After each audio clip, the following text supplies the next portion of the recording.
Hey, it's William Yummy from Learn Digital Art, and you're watching 1000 Days of me learning traditional art and try to apply this concept, get the best out from traditional art, and try to apply that to digital art.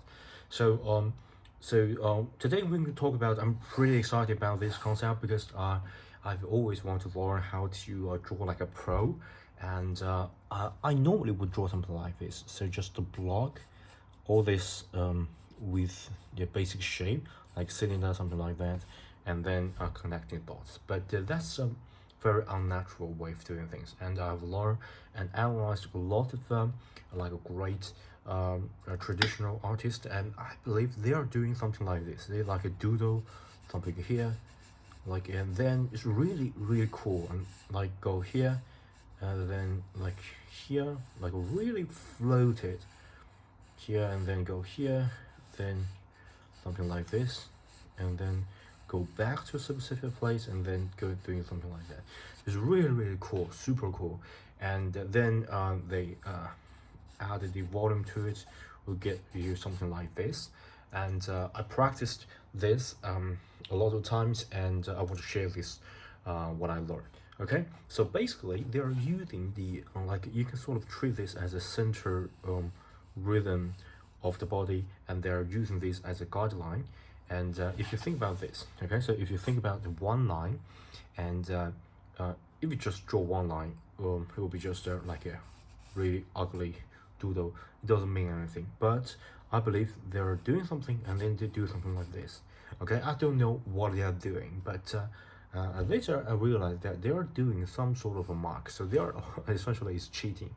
Okay, they're doing this as a mark so they can add volume. So this will have no volume, but this will have direction.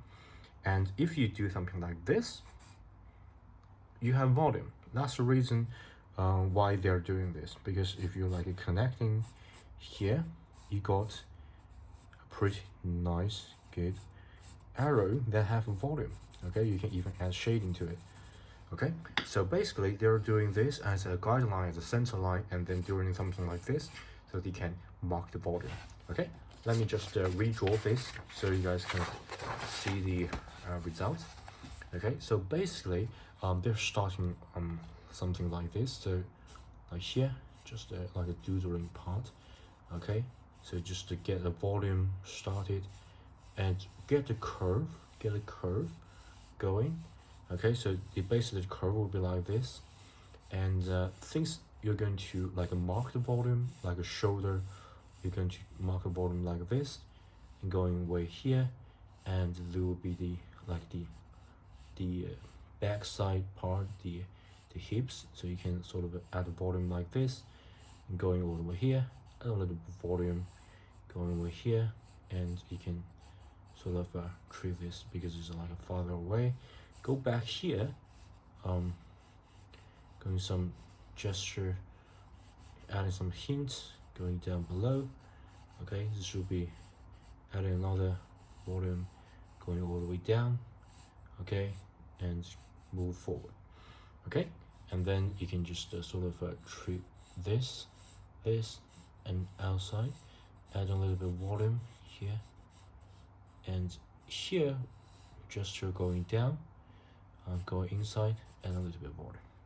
Okay, once you got that, then you can just finish the detail with ease. You can use this holding method or use this method. I prefer to use this right now, even though I'm not good at it. I want to practice it because this, if I holding this way, I'm using my arm to draw, not using the wrist to draw, so I can like focus on big picture and make my drawing a little bit loose. So for example, the person right now is like turn his her head away from us, so there will be a neck area here, and there will be approximately the face.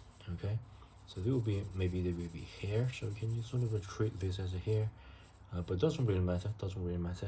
And then since this is the shoulder part, I'm going to go a triangle. Consider the shape this farther away, so it will be like a upper as the muscle area here, and this will be more like closer to us. So I'm going to draw this like a bigger going down. Since I already got this like a volume part, so there will be the hand. Okay, and this way I'm going to close in this area, got it inside because this move forward, and then a hand. So this will be going something like this. You can even add a hint of a breath, something like that. Doesn't really matter. Okay, so you can just get inside, and hip, the pelvis is a little bit bigger. So I'm going to make it outside and having a little bit curve, and things. This is like a farther away. I already got this a little bit hint here, so this is farther away.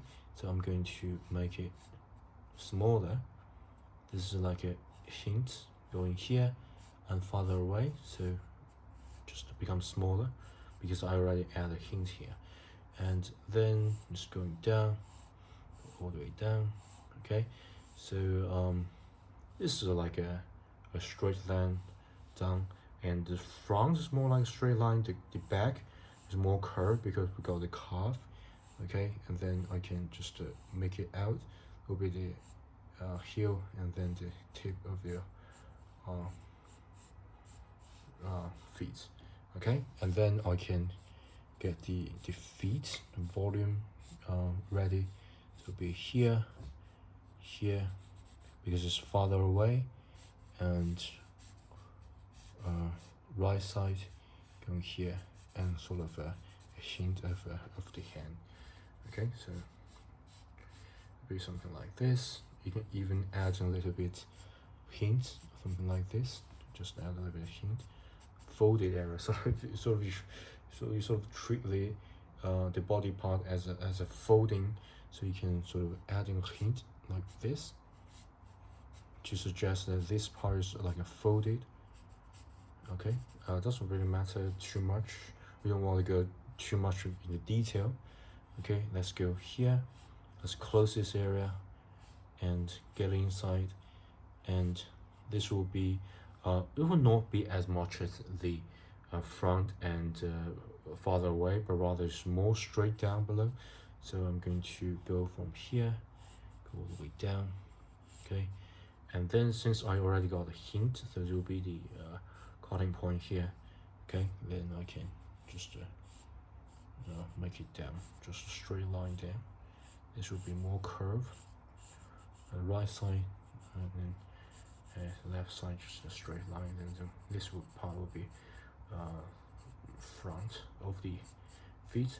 So this way is more curved. It's more curved, and it's more how to say it. I feel much more like loosen it up while I'm doing this. So then you can add more detail, because if you add a little bit of anatomy, it's got the shoulder blade here, and you can even add some hint of a shadowy area. Okay, you can even shade this. Okay, that's really depends on you. You can fine tune it. Doesn't really matter. But I just want to share that you first start with the line and then add in volume. Okay, so in this way, if you are doing, say, a cylinder, something like that, okay, you're not going to say draw a circle and draw something like this, okay, but rather you're going to just going down, give a little bit of hint, and going down, something like that. Okay, and then adding all this, just really loose, and normally it wouldn't be like so straight, it would be like a curved cylinder, so you can just add a little bit of curve and something like that. So it'll be much more natural than you do something like this, because this is not like organic way and like a rhythm way of doing things. Okay, and hope this video helpful. I'm a beginner myself, so if you think you have like a better idea of or if I'm making like an obvious mistake, do please leave in comment section below. I really appreciate it, and you can help more beginner like me. Okay, thanks, bye.